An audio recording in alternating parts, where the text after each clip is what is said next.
Okay guys, hari umuntu wambajije ngo ni gute wabona megabyte z'ubuntu. Reka nkwereke app irimo iratanga megabyte z'ubuntu.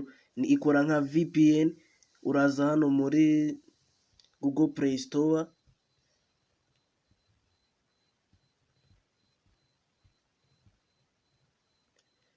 Play Store. Dore ngiyi Google Play Store ngiyi hano. Nurangiza usacinge Secure VPN. Dore ngiyi hano Secure VPN.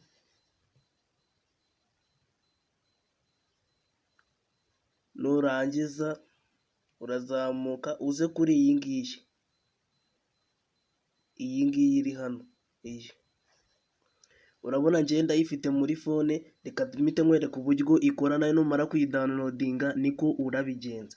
Urahita uza hano muri phone yawe, nurangiza iyi Secure VPN ikoresha simcard zose. Ntago itoranya ngo dukoresha Airtel cyangwa Tigo. Secure VPN ikoresha simcard zose. Nurangiza urahita uyizaho, dore ngiyi hano. Tegereza akanya gato, nurangiza uhita uza kuri aka kantu ko hejuru. Aka ngaka urakabona. Nurangiza uselecting country. Urahitamo igihugu nyine wifuza ko izajya ibiherereyemo.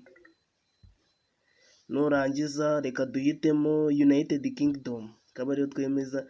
Urabona ko ihita yikonegita ako kanya.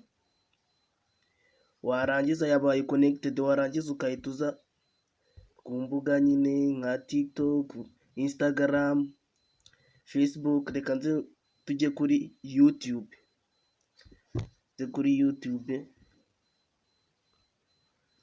Turategereza akanya gato irodinge. Urabona ko yamaze kugeraho hariya hejuru. Urabona ko batangiye no kukwereka ibintu byo hanze y'igihugu. Dore ngibi bo baranamamaza. Dore video ngizo zo mu Rwanda.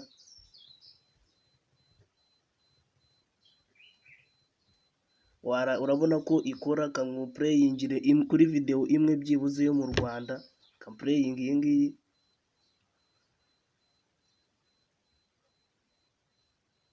Urategereza akanya gato birumvikana irodinge turebe. Urabona ko batangiye kwamamaza. Iyo bamaze kwamamaza uhita utangira kureba video yawe. Cyangwa ukadukuriramo ahangaha.